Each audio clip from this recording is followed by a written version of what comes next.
suite. Hein.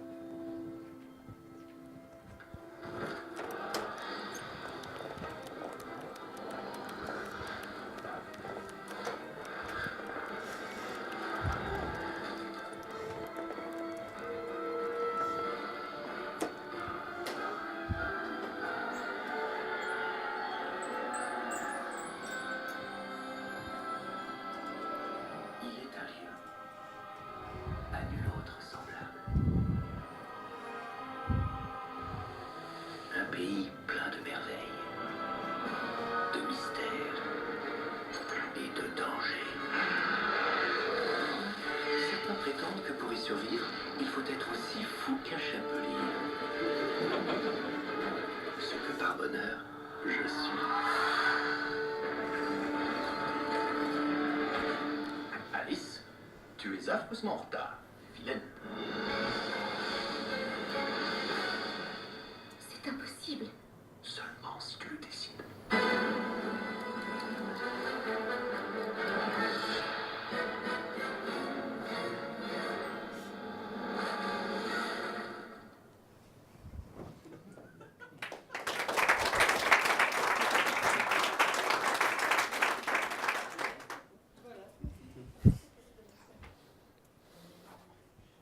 Calamité. Je suis en retard, encore en retard. Le monde entier tombe en ruine et mon pauvre projet fait grise mine.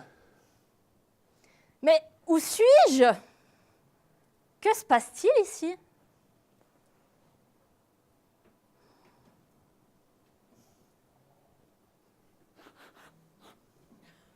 Mais comment t'appelle-t-on, jeune fille? Alice? Alice. La fameuse Alice? Oui, il y a un débat plutôt vif à ce sujet. Ah, désolé, je ne fais pas de politique, juste des projets. Oh, je suis en retard.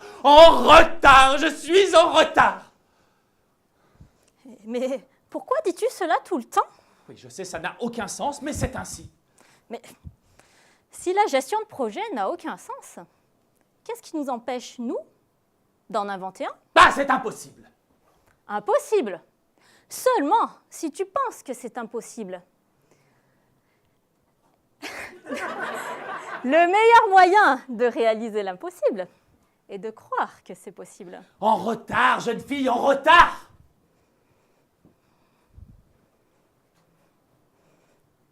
Oui. Tous les matins, je m'exerce à imaginer 6 choses impossibles à réaliser. La première serait de boire une boisson qui me ferait rétrécir. La deuxième serait de manger du gâteau qui me ferait grandir. La troisième serait des développeurs qui se parlent entre eux, tiens. La quatrième serait des bugs qui disparaissent tout seuls. Ouais. La cinquième, le monde merveilleux des projets. Et la sixième, allez, je veux tuer l'ennui. Nous avons notre championne.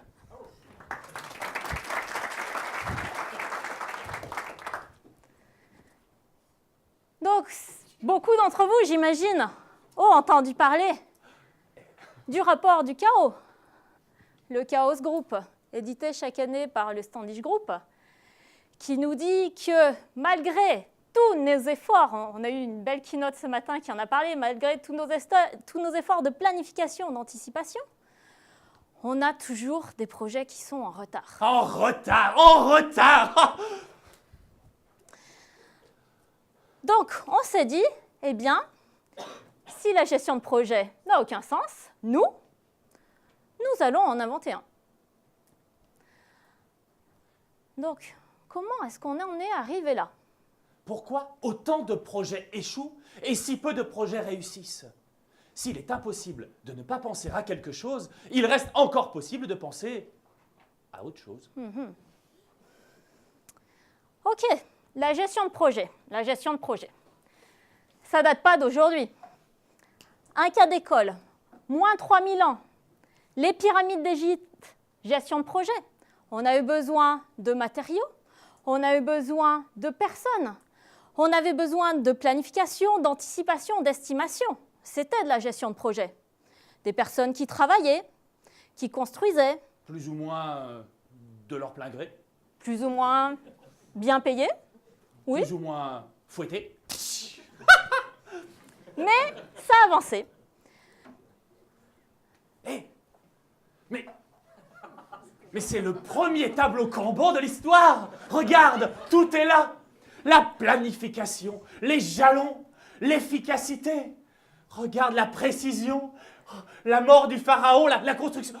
Oh non, en retard, en retard, en retard, en retard. Oh non, qu'allons-nous devenir? Bon, soit. On n'est pas là pour vous parler de pyramides d'Égypte. Donc on vous propose de faire un petit saut en avant dans le temps pour se rapprocher de la gestion de projet dite des temps modernes.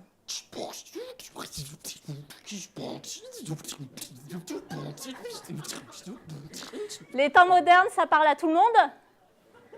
1936, Charlie Chaplin. C'est un film un petit peu sur la satire du monde du travail. Je découpe, j'exécute, je chronomètre. Et en fonction du nombre qui ont été chronométrés, j'arrive à obtenir des délais. Le taylorisme a été accentué par le Fordisme et donc la standardisation des tâches. Henry Ford, en allant visiter un abattoir à Chicago, je dis bonjour à tous les gens qui ne mangent plus de viande, a trouvé l'idée géniale et s'est dit, ben voyons, la carcasse qui arrive toute seule au poste du boucher, c'est formidable, je vais ramener ça dans mon usine de pièces. Donc, on a rajouté au découpage des tâches, à ceux qui pensent, à ceux qui exécutent, on leur amène en plus la pièce à eux, pour leur faire gagner du temps. Donc, tout ça a évidemment amené des gains de productivité. Donc, à cette époque, les gains de productivité étaient reversés en pouvoir d'achat, c'est-à-dire que ceux qui fabriquaient la voiture, eh bien, l'achetaient, et ça créait de l'économie. Voilà. Donc, cette discipline très présente de taylorisme, de Fordisme, a été reproduite un petit peu dans nos universités, dans nos écoles, avec celui qui pense, qui a la parole, et celui qui écoute, qui exécute. On en est arrivé à certaines réflexions très poussées qui nous disent que la division du travail ne fonctionne pas. Bah oui. Les problèmes sont plus sociologiques que technologiques. On a de partout des belles salles avec des écrans de télé, du Wi-Fi, de la 4G, etc., des satellites. Donc technologiquement, il n'y a pas de problème. Le problème, eh bien, c'est sociologique.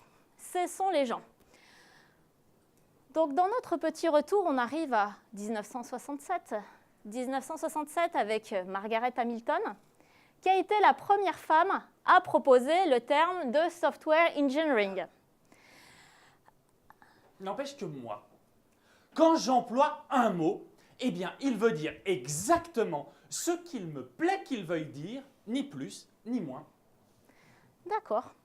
Donc ce mot de software engineering a été repris l'année d'après, à l'OTAN, à la crise du logiciel. C'est-à-dire que dans les années 70, on réunit 11 pays avec 50 experts pour discuter d'un certain nombre de projets informatiques.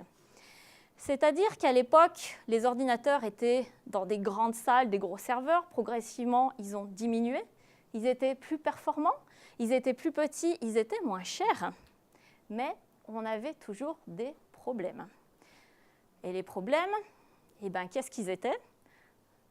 C'est pas fiable, le budget est dépassé, c'est pas terminé, c'est peu, ça ressemble peu à ce qu'on nous avait promis, c'est pas maintenable, on corrige des bugs et on en évite de nouveaux. Ça vous parle? Il y en a parmi vous pour qui ça fait du sens? Et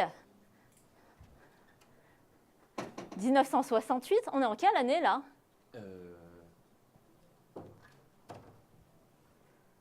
2018. Ah ouais. Il se passe des choses étranges.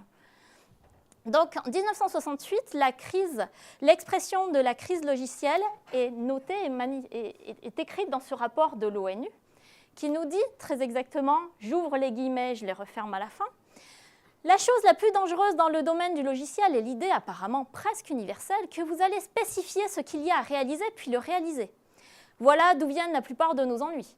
Quand on appelle réussis les projets qui sont conformes à leurs spécifications, on appelle réussis des projets qui sont conformes à leurs spécifications, mais ces spécifications s'appuient sur l'ignorance dans laquelle étaient les concepteurs avant de démarrer le boulot. Fin de la citation.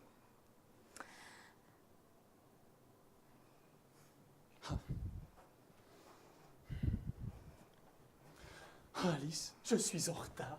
Je travaille dur, mais dur, d'arrache-pied sur un projet très important. Nous avons une mise en prod prochainement et le client s'impatiente. Mais pourquoi es-tu donc si stressé? N'as-tu donc encore rien livré? Je suis en retard et rien ne se passe comme prévu. L'intégration se passe mal. Nous avons trouvé tous ces bugs en pré-prod. Et puis il y a les problèmes de lenteur. Et puis ça coûte plus cher que prévu. Et le client est très mécontent. Et tu vois, je suis en retard, je n'ai même pas le temps de parler avec toi. Mais chapelier, n'as-tu donc pas entendu parler des méthodes agiles qui pourraient t'aider un petit peu, t'apprendre à livrer des petits bouts régulièrement? Hein? Oui, les méthodes agiles. L'agilité? L'agilité? Mais enfin, mais nous sommes des gens sérieux, nous. L'agilité n'est absolument pas envisageable dans une structure comme la nôtre. L'agilité. Ah, Alice.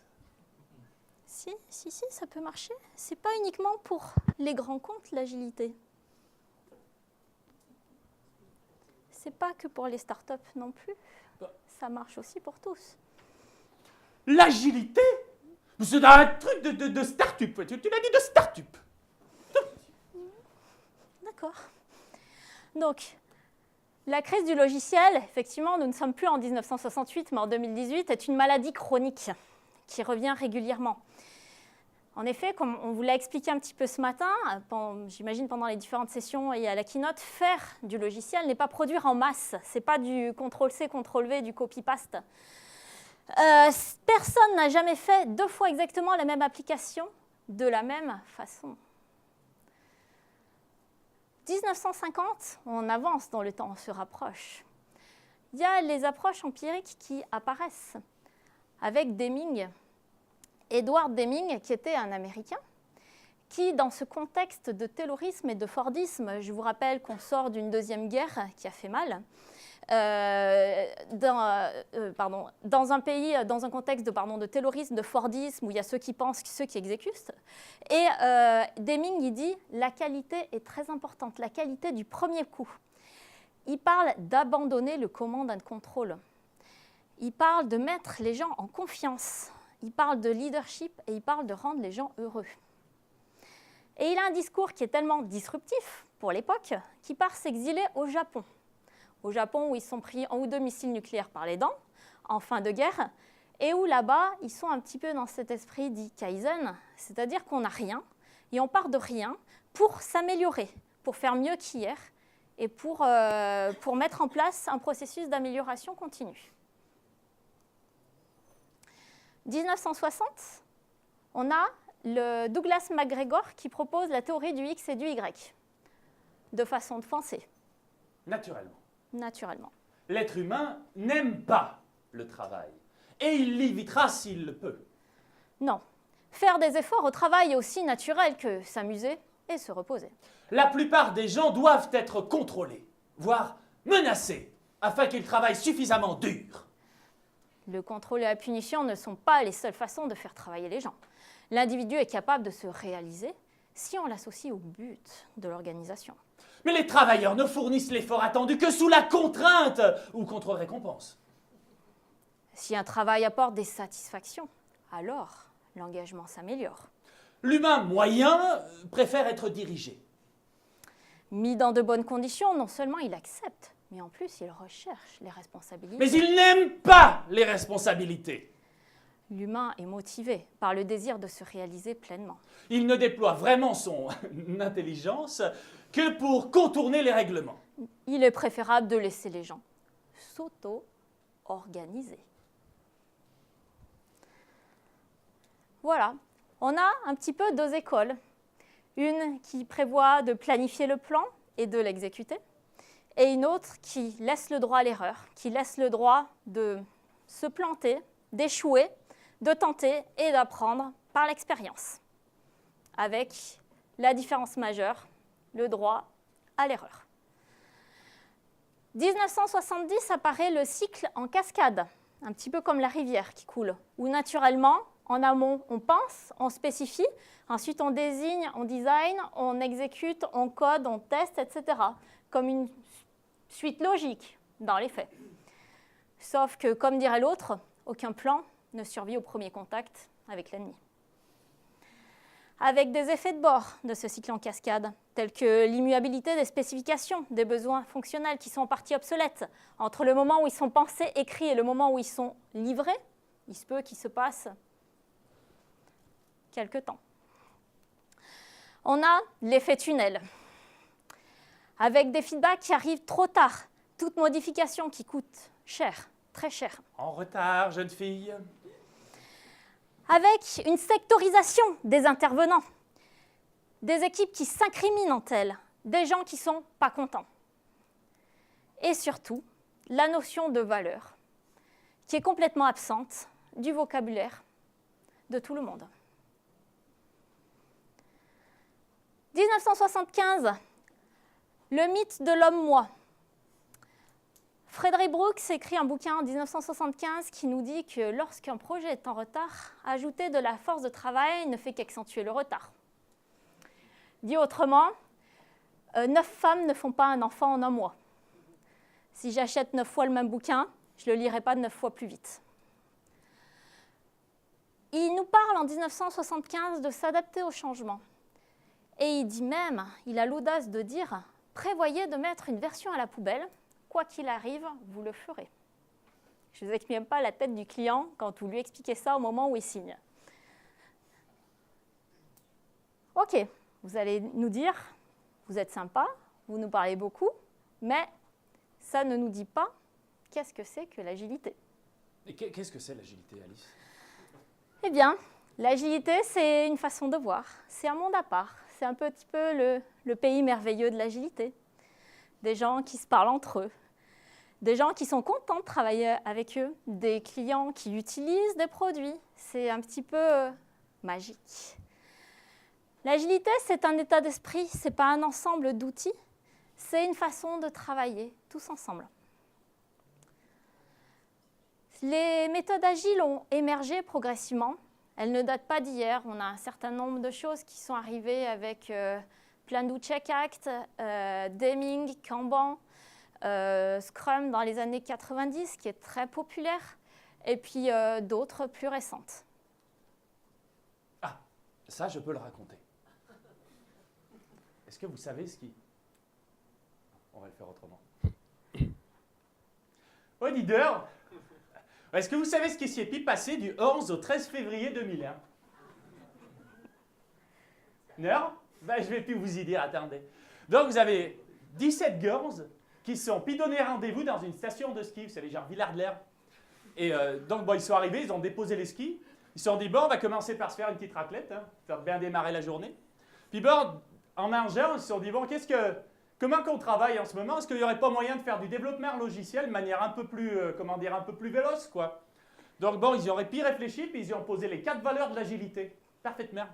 Puis ensuite, ils se sont dit, bon, on va peut-être aller profiter de la poudreuse avant que les remontées mécaniques, la montante, ils ferment. Donc, ils sont allés faire de la godille, ils ont descendu tout chousse les pistes noires.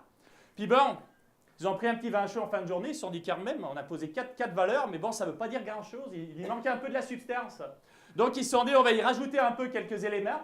Donc, ils se sont un peu gratté la tête, ils se sont dit, bon, qu'est-ce qu'on va y rajouter? Ils se sont mis 12 principes qu'ils ont rajoutés après les 4 valeurs. Puis ils se sont dit, bon, maintenant, il faut y trouver un nom, c'est tout ça, comment qu'on va l'appeler? Ils se sont dit, bon, on a qu'à y appeler le manifeste agile, parfaitement. C'est exactement comme ça que ça s'y produit.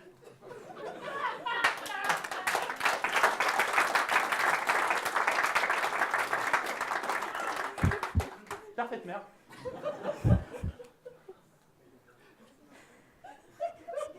On garde les questions pour la fin, si vous voulez les détails. Donc, le manifeste agile, c'est une déclaration sentimentale, c'est une déclaration d'amour. Vous savez, les agilistes, c'est le pays merveilleux de l'agilité, n'est-ce pas? C'est un ensemble de valeurs qui sont fondées sur la confiance, le respect des uns des autres, la promotion de modèles d'organisation qui sont basés sur les individus, les gens, les richesses humaines, comme dirait mon ami Alex, la collaboration, qui parle de livrer les bons produits aux bons clients et qui ne parle pas de gens comme des ressources. Grande évolution de l'histoire de l'humanité, ça. Donc, 2001, 17 experts, 17 anarchistes organisationnels qui ont posé le cadre. Donc, on en retrouve quelques-uns que vous connaissez. Hein. Il y a Ken Beck, XP. Il y a Alistair Cockburn, qui traîne pas mal aussi dans les confs agiles. Ward Cunningham, Wikipédia. Ken Schwaber, Jeff Sutherland, qui sont les pères fondateurs de Scrum du côté des US, qui ont une réalité un petit peu différente de cette époque-là. Je ne suis pas fou. Je ne suis pas fou. Je ne suis pas fou. Ma réalité est juste différente de la vôtre.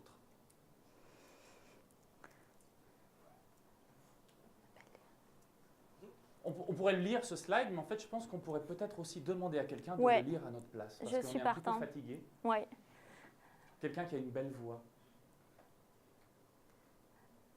Bon, on va aller chercher quelqu'un. Oui.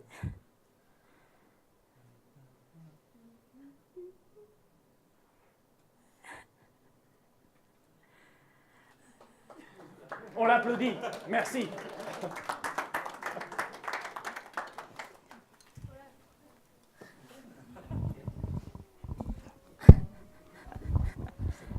Ça marche. Nous découvrons comment mieux développer des logiciels par la pratique et en aidant les autres à le faire. Ces expériences nous ont amenés à valoriser les individus et leurs interactions plus que les processus et les outils, des logiciels opérationnels plus qu'une documentation exhaustive, la collaboration avec les clients plus que la négociation contractuelle, l'adaptation au changement plus que le suivi d'un plan. Nous reconnaissons les valeurs des seconds éléments, mais privilégions les premiers. Merci. Plein de gens qui... Super.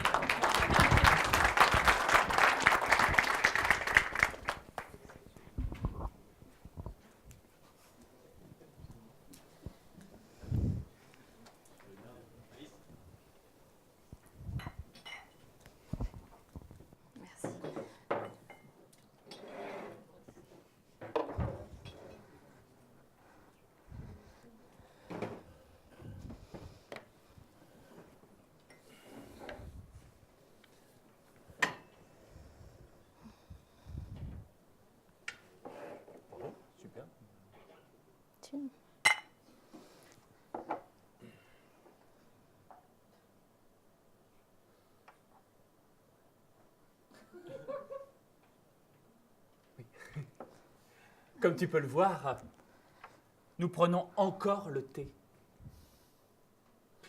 C'est à cause du fait que j'ai dû tuer le temps en attendant que tu reviennes. Tu es terriblement en retard. D'ailleurs, le temps fort contrarié a décidé de tout arrêter. Tout. Il n'y a plus de tic-tac, plus de projets. Il n'y a plus que des non-projets. Eh bien, joyeux non-projet. À qui? À vous? À moi? Mais oui. À vous? À moi? Mais oui. Buvons du thé. Encore du thé en nous souhaitant, mon cher, un joyeux non-projet.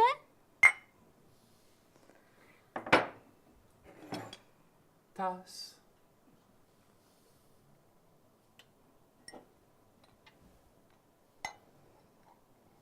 Le temps est très curieux en rêve. Hein. Moi, en ce moment, ce sont les mots qui commencent par la lettre M qui m'intéressent. Par exemple, manifeste. Suis-je devenu agile? Mais je le pense, Alice. Mais je vais te dire un secret. La plupart des gens bien le sont. Mais je n'ai nulle envie d'être agile. Mais tu ne saurais faire autrement. D'ailleurs, tout le monde en fait ici. Je suis agile. Tu es agile. Ils sont agiles. Enfin, oui, ils sont agiles, oui. Comment savez-vous que je suis agile? Eh bien, il faut croire que tu l'es, parce que sinon tu ne serais pas venu jusqu'ici. Ok, eh bien tiens, soyons agiles et à bas les estimations. Tiens, à propos, sais-tu pourquoi il vaut mieux un client sympa qu'un bon contrat? Enfin, ou dans n'importe quel sens en fait. L'important c'est que tout le monde soit content. Ben j'attends. Tiens donc, vous êtes mon équipe de loufoques préférée. Eh bien, chaque sprint est un jour frabieux et nous allons gigandélirer vigoureusement. Mais vous êtes fous alliés. C'est vrai. Ok. Donc de l'autre côté du miroir, nous avons une petite transformation du manifeste agile qui se passe avec « oui, tout ça, tu comprends, blablabla, blablabla, blablabla ». Tu as quelque chose à rajouter? Celui-ci me parle beaucoup plus que l'autre. Ah, tu vois. Et donc, ce manifeste agile a été un petit peu transformé. C'est la transformation agile, la V2. Où on entend parler de nouvelles façons. Mais tiens, je te le laisse, je pense que ça te parle peut-être. Manifeste pour le développement agile de logiciels. Nous avons entendu parler des nouvelles façons de développer des logiciels avec des consultants que nous avons payés et en lisant des rapports de chez Gartner. Et fort de ces éléments, on nous a dit de valoriser les individus et leurs interactions plus que les processus et les outils. Mais chez nous, il y a des processus à respecter obligatoirement et des outils pour contrôler comment ces individus, enfin nous on préfère le terme de ressources, donc contrôler comment ces ressources interagissent.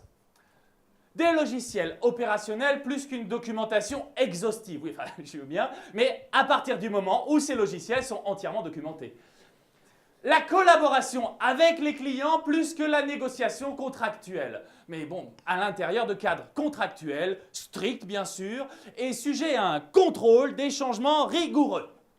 Enfin, l'adaptation au changement plus que le suivi d'un plan, mais à condition qu'un plan détaillé existe pour répondre aux changements et qu'il soit suivi scrupuleusement, sinon ça n'a aucun sens.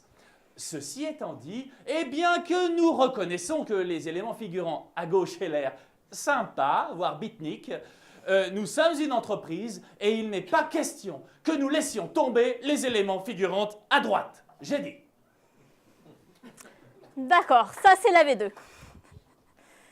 Ok, donc pour réussir, les entreprises doivent un petit peu se débarrasser de leur politique à la Dilbert, dont la prise de liberté par rapport aux inepties de la vie en entreprise qui attire quelques promoteurs des méthodes agiles et qui peut parfois effrayer certains bureaucrates de l'entreprise, tout au moins ceux qui sont heureux de pousser du process pour l'amour des process, très affectueusement, au lieu d'essayer de faire au mieux pour le client et de livrer quelque chose de rapide et de concret, comme promis, tout simplement parce qu'ils ne savent pas trop où se mettre. Donc, une petite pensée pour Claude Aubry qui nous avait fait la keynote il y a 2 ans de ça, qui nous propose un petit peu la différence entre le cycle en V et le cycle hybride du cycle Brum, dans laquelle certains essayent de faire entrer dans la même boîte un petit peu de Scrum en bas de la pile et puis du bon gros V en haut. Tant qu'on n'a pas atteint le sacro-saint Graal du go-no-go de projet, on n'y va pas. Et une fois qu'on y est, on laisse les équipes se débrouiller à faire quelques événements agiles. Voilà, le manifeste agile, on a remonté un petit peu le temps, fait partie maintenant de l'histoire. On a des évolutions. Il a plus de 15 ans déjà. Il a déjà fait parler de lui beaucoup, il évolue. On l'a décliné, il a été décliné en Modern Agile, qui consiste à rendre les gens fantastiques, expérimenter, apprendre, faire de la sécurité un préalable et fournir de la valeur en continu. C'est le monde du pays des merveilles. Alors juste pour retrouver un petit peu les pieds sur terre, parce que l'agilité, ce n'est pas que le monde d'Alice. L'agilité aussi, c'est la réalité du terrain qui nous rattrape. L'agilité, c'est bien, ça marche. Ce n'est pas une baguette magique, sinon ça se saurait. On vous a ressorti les chiffres du Standish Group, juste pour prendre conscience que ça ne fait pas tout. Mais voilà. On s'interrogeait? Voudriez-vous me dire, s'il vous plaît, quel chemin je dois prendre pour faire une transformation agile? Eh bien, cela dépend. Cela dépend de l'endroit où vous avez envie d'aller. Peu importe l'endroit. En ce cas, peu importe la route que tu prendras. Voilà, on a espéré vous convaincre qu'une transformation agile n'était pas impossible. Au niveau des délais... Je vais demander à l'orga. On a le temps de distribuer les cadeaux. On a le temps.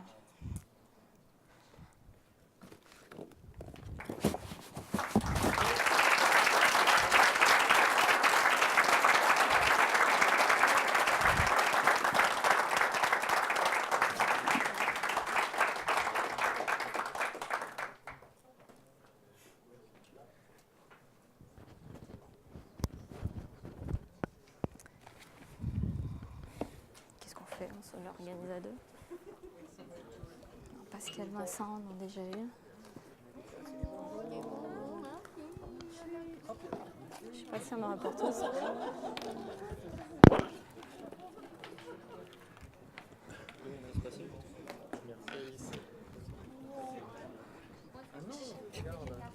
Ah non.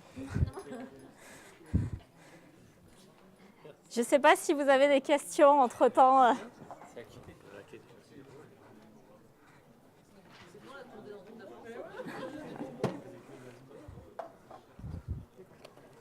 Oui? Non. On fait ça pour les clients sympas. Combien ça coûterait?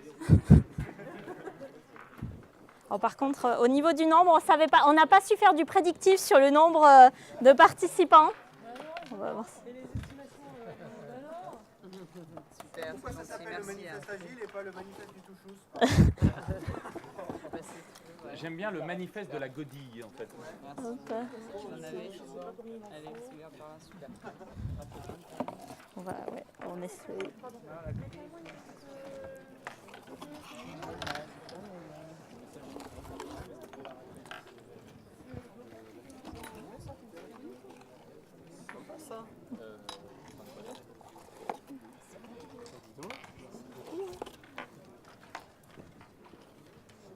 Regardez pour les enfants.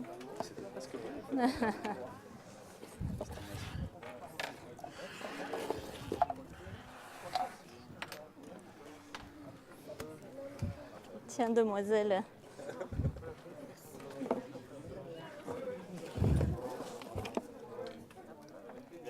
Oui.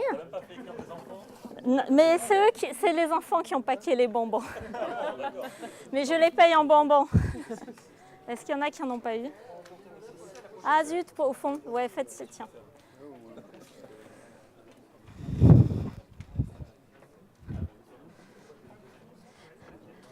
On avait jusqu'à quelle heure? Là, c'est bon. Hein. C'est bon? Voilà. Merci pour votre écoute.